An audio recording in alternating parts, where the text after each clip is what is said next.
Bengal educational news চ্যানেলে আপনাদেরকে স্বাগত জানিয়ে আজকে একটি লাইব্রেরিয়ান নিয়োগের বিজ্ঞপ্তি নিয়ে আলোচনা করব এবং জানার চেষ্টা করব কী শিক্ষাগত যোগ্যতার প্রয়োজন এবং কিভাবে আপনারা আবেদন করবেন।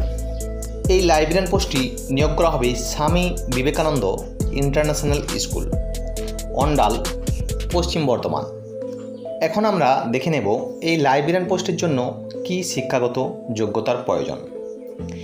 শিক্ষাগত যোগ্যতা চাওয়া হয়েছে লাইব্রেরি সায়েন্সের ডিগ্রি বা ডিপ্লোমা অর্থাৎ বিলিস বা বিলিভ থাকতে হবে, সঙ্গে থাকতে হবে বেসিক কম্পিউটার নলেজ, এছাড়াও গুড কমিউনিকেশন স্কিল।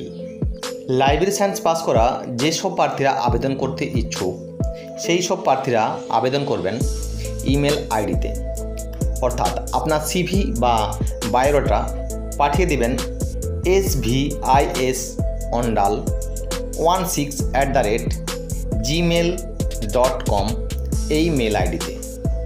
এছাড়াও আপনারা যোগাযোগ করতে পারেন 7699999579 এই নাম্বারে। এছাড়াও আপনারা ডাইরেক্ট যোগাযোগ করতে পারেন স্বামী বিবেকানন্দ ইন্টারন্যাশনাল স্কুল, অন্ডাল, পশ্চিম বর্ধমানে। যেসব প্রার্থীরা ইচ্ছুক সেসব প্রার্থীরাই আবেদন করবেন ইমেল আইডির মাধ্যমে। আজকে এই পর্যন্তই, ধন্যবাদ, ভালো থাকবেন।